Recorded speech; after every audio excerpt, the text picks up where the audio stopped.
What's up, fellow procrastinators? I'm Flamecom. Good to see all your lovely faces once more. Hopefully you all enjoyed that Champions Ballad DLC playthrough that I did. I did 18 episodes of it. Just superb DLC, I loved it. And you can check it out right over there. Got any suggestions for what I should play next? Well, drop suggestions down below that like button, and I shall endeavor to bring you fellow procrastinators hours of joy.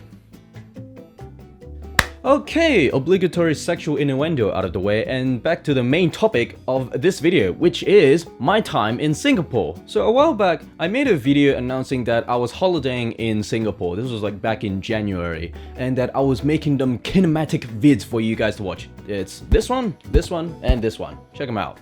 I'm proudest of this one in particular. In addition to that, I uploaded 4 short clips of my time throughout Singapore. So yeah, I only showed glimpses here and there, and I didn't make an entire vlog series out of it like I did with Japan last year. I mean, remember, I don't do vlogs anymore. I make cinematic shorts instead. Hint hint, I'm gonna make a video explaining why I don't do vlogs in the near future. One particular person should know, it's this comment right here that I left a reply to. So this trip, like many other trips, started at the airport. I flew from Sydney's Kingsford Smith Airport to Singapore's Changi Airport on a Scoot Airline business class. It's pretty much just premium economy, but they like to slap the business class label onto it. And also, the food is much better. The flight took around 7 to 8 hours, and at the time, Singapore was experiencing unseasonal.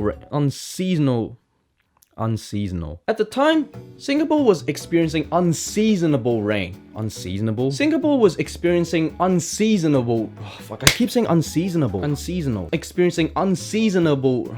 Fuck. Singapore was experiencing unseasonable rain. Unseasonal. Unseasonable. Unseasonal. Singapore was experiencing unseasonable rain. Unseasonal. I can't do it. Unseasonable rain.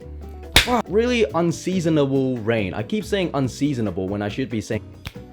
Okay, the flight took around 7 to 8 hours or so, and at the time, Singapore was experiencing unseasonal rain, which meant that the turbulent sign for, well, the seatbelt sign I should say, was on for majority of the time actually. Like, here's the thing, Singapore is meant to be summer all year round because it's close to the equator. And so there were news reports coming out that saying that kids were getting the common cold because there were temperatures dipping down to the lower 20s, 21 degrees Celsius. And yeah, that's like freezing to them, but that's pretty much normal to me. And I was told that they hadn't seen the sun because the clouds were there since December of 2017.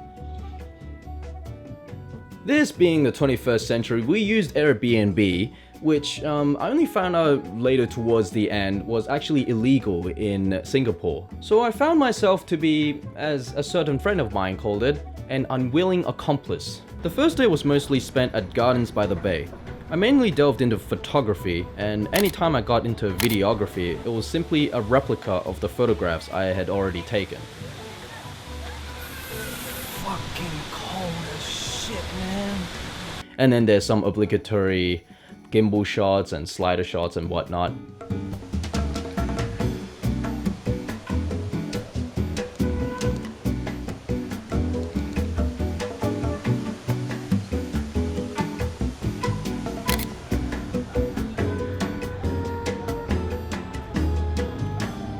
From there, we walked through the Marina Bay Sands buildings and then spent an eternity figuring out how to actually get to the Marina Bay shopping mall, whatever fancy name they called it. And yeah, that shopping mall was on the other side of the highway or freeway. It was either a tunnel or a bridge. I don't know, everything is hidden. The decadence and money pumping they've put into this place is nuts. There's even a Venice-style canal and this weird fucking waterfall shit.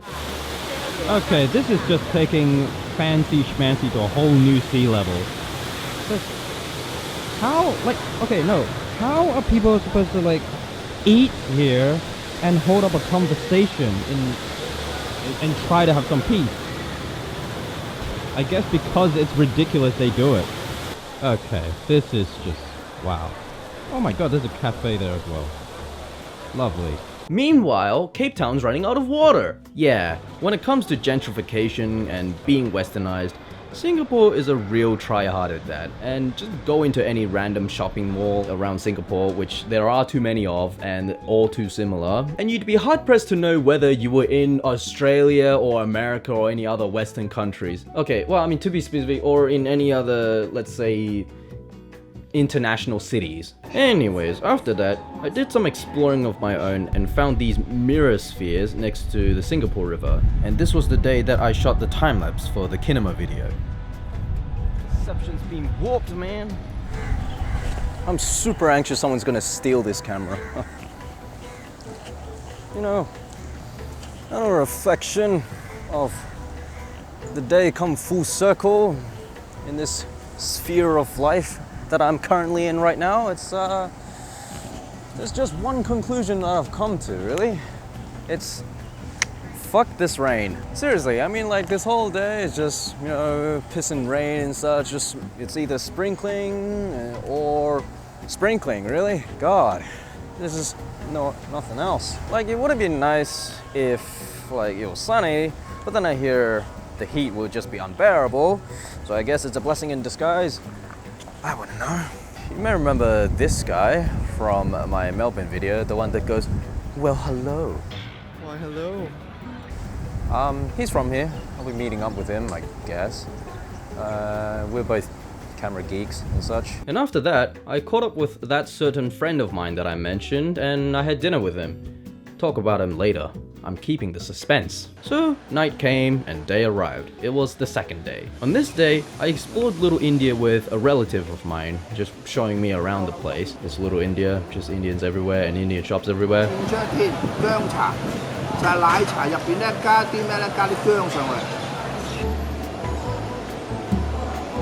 And Indian temples, which are really nice. And then after that, I went on to see the Merlion. Yeah, obligatory touristy location to visit and take photographs and videos of, and Chinese tourists everywhere having selfie sticks. It's bigger than I expected, actually.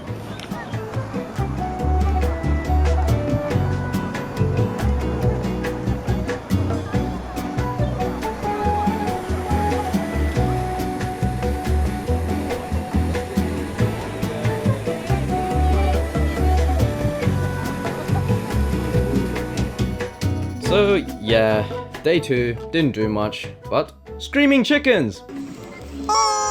Day 3. So this day was the day that I met up with that certain friend and I made that kinema tea video. Once again, please check it out. Originally, he planned to take me to Pulau Ubin, which is an island, northeast of Singapore. And it's one of the few areas that still has retained its island lifestyle, traditional island lifestyle, and is not as gentrified as the rest of Singapore.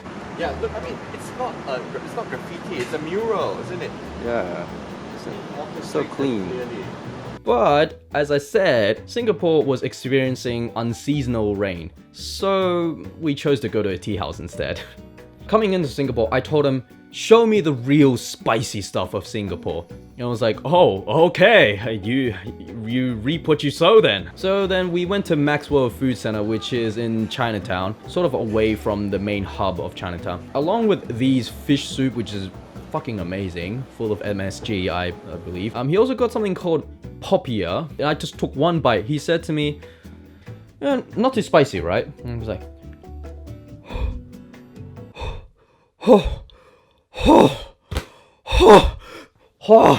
I still haven't forgiven him for that. In all seriousness, like, the spiciness level of Popia is like, how do I describe it? It's like below normal. It's like, it's not too, yeah, as you said, it's not too spicy for them in Singaporean standard. Then, after that, I had dinner at Derek Yeo's house.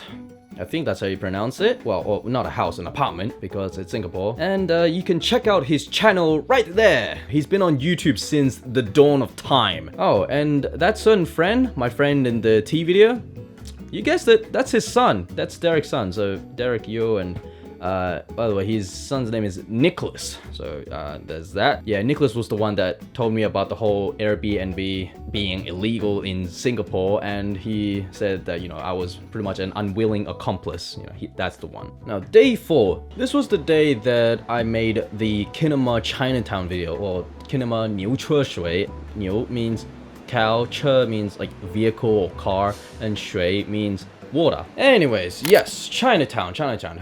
Just everywhere, red and yellow and dog-themed souvenirs and gifts because it's the year of the dog. And yes, who can forget Hainan chicken and rice, my favorite food. No, it actually is my favorite food. If it wasn't my favorite food before Singapore, it is now.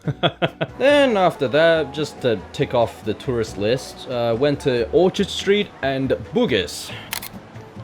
Found this cool little Bugis food sort of arcade. That was pretty cool. And yes, again, it's full of shopping centers. They always like to display the same fashion stores at the street sides of the shopping malls, you know, like Tiffany and Co. and Dior and Louis Vuitton, so on and so forth. Always all those westernized ones. The decadence is real. I know I sound all negative nilly in this video, but I'm just trying to point out that every city on earth, there's the facade and then there's the reality. This video is meant to be lighthearted and show you the highlights of my experience in Singapore. But I just wanted to let you guys know that I didn't view Singapore or just anywhere in the world in general through rose-tinted glasses, and that as I go through places, I am aware of the underlying issues that the places have. So yeah, again, transparency. Just wanted to let you know I'm not disillusioned by all that Singapore has presented to me,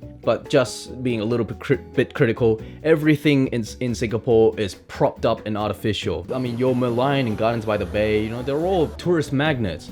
Whereas Sydney, you've got your Opera House and the Harbour Bridge, which is actually used and practical, and it's a genuine cultural icon. Singapore, it's made up. No, it's not too bad of a thing, but I'm just saying, when your city is just this artificial, it's just, you kind of lose your soul. Yes, on that cheery note, day 5. Day 5, we went to Sentosa Island just to forget about all that artificiality and fake tourist icons and so on.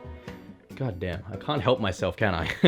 Yeah, even Sentosa Island is fake. God damn it, I can't help myself. Stop being so negative. Yeah, so Sentosa Island, not much to say. If you were looking at Singapore, you already know that Sentosa Island is one huge tourist magnet, and it's got theme parks. It's got like Universal. No, is it called Universal? Universal theme. Yeah, Universal Singapore. So yeah, there's that. Didn't go to that. I actually went to the other side of Sentosa Island, and we ended up at one of those man-made beaches. And also went on to these cart things that you go downhill. And yeah, that cart thing was fun, but short. Just like all fun things in life. Wish I had a GoPro. I could have filmed myself going through that cart thing. That would have made a nice, like, montage-y sort of video. Even though these beaches were man-made, like they just pumped the sand into the place, there was this cool, really shaky bridge.